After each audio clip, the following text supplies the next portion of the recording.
The exam wire में आपका स्वागत है। आज हम देखेंगे यूपी पीसीएस मुख्य परीक्षा 2021 के वैकल्पिक प्रश्न पत्र हिंदी साहित्य को। तो चलिए देखते हैं इसमें कैसे कैसे प्रश्न आए थे। लेकिन आगे बढ़ने से पहले आपको बता दें, यहाँ पर कुल 8 प्रश्न दिए गए हैं, जिनमें से 5 प्रश्न आपको करने हैं। प्रश्न संख्या 1 और 5 कंपल्सरी होती है। इसके अलावा प्रत्येक खंड से कम एक प्रश्न भी आपको चुन करके कुल 3 प्रश्नों के उत्तर देने होते हैं। ठीक है, प्रत्येक प्रश्न 40 अंकों का होता है। इस तरह से कुल 200 अंकों का पूर्णांक होता है। तो चलिए देखते हैं खंड आ से। और खंड आ से जो है भाषा खंड से संबंधित प्रश्न पूछे जाते हैं। तो देखते हैं खंड आ से पहला प्रश्न।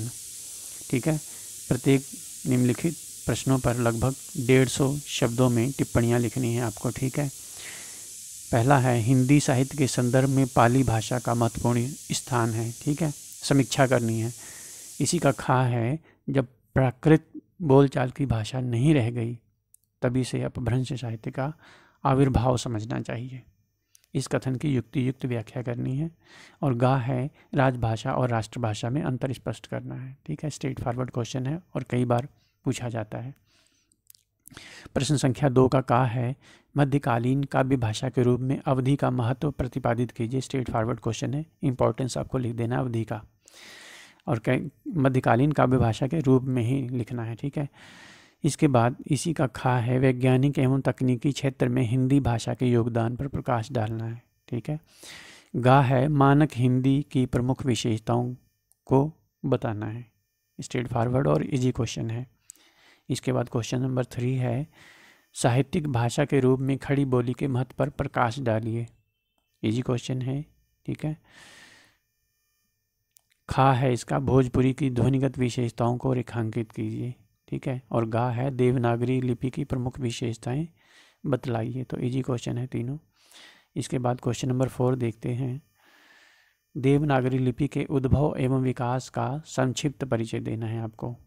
ठीक है, और खा है इसका बोली उपभाषा एवं भाषा को स्पष्ट कीजिए। ठीक है, तो यहाँ आपको बताना है कि बोली क्या है, उपभाषा और भाषा क्या है। और गा है इसका हिंदी की पारिभाषिक शब्दावली का महत्व बतलाइए। ठीक है, अब हम देखते हैं खंड बा। खंड बा से किस तरह के प्रश्न पूछे गए हैं। तो यहाँ पर भी लगभग 150 शब्दों में आपको टिप्पणी लिखनी है। ठीक है, और पहला है 5वें का हिंदी साहित्य के इतिहास लेखन की परंपरा में आचार्य रामचंद्र शुक्ल के योगदान की समीक्षा करनी है। स्ट्रेट फॉरवर्ड क्वेश्चन है। ठीक है, और ये कई बार पूछा गया है। खा है आदिकालीन हिंदी साहित्य में वीर गाथात्मक रचनाओं की प्रचुरता है। वीर गाथात्मक। ठीक है, इस कथन के पक्ष और विपक्ष में अपना मत प्रकट करना है। तो आदिकाल हिंदी साहित्य में वीर गाथात्मक रचनाओं की प्रचुरता है, ये फैक्ट है। लेकिन आपको इस कथन के पक्ष और विपक्ष में अपना मत देना है। हिंदी साहित्य के इतिहास काल विभाजन प्रवृत्तिगत है, समीक्षा करनी है आपको। क्वेश्चन नंबर 6 है भक्तिकालीन निर्गुण काव्य धारा में भक्ति के स्वरूप पर विचार करना है। गा खा है रीति मुक्त काव्य की प्रमुख प्रवृत्तियों पर प्रकाश डालना है। ठीक है, आसान है। और गा है भारतेंदु युगिन काव्य में राष्ट्रीय चेतना पर सचित्र टिप्पणी लिखनी है। ये भी काफ़ी इजी है।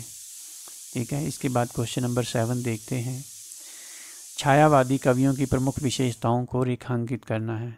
वेरी इजी क्वेश्चन है। ठीक है, नई कविता की प्रमुख प्रवृत्तियों को संक्षेप में प्रकाश डालना है। इसके अलावा गा है हिंदी नाटकों के प्रारंभ और विकास का संक्षिप्त परिचय देना है।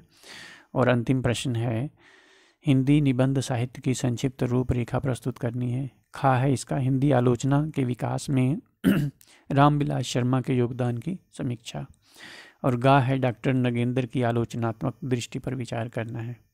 ठीक है, तो ये थे प्रश्न हिंदी साहित्य से जो कि यूपी पीसीएस मुख्य परीक्षा 2021 जो कि आज संपन्न हुई है 27 मार्च 2022 को, उसमें पूछे गए थे। यदि आपका हिंदी ऑप्शनल सब्जेक्ट है और यदि आप आगामी मुख्य परीक्षा देने पर विचार कर रहे हैं या आपको लगता है कि आपको देने का अवसर मिलेगा, तो इसी तरह से प्रश्न पूछे जाते हैं। ठीक है, भाषा खंड पर आपको अच्छी पकड़ रखनी चाहिए क्योंकि भाषा खंड से अच्छे अंक और ठोस अंक मिलते हैं।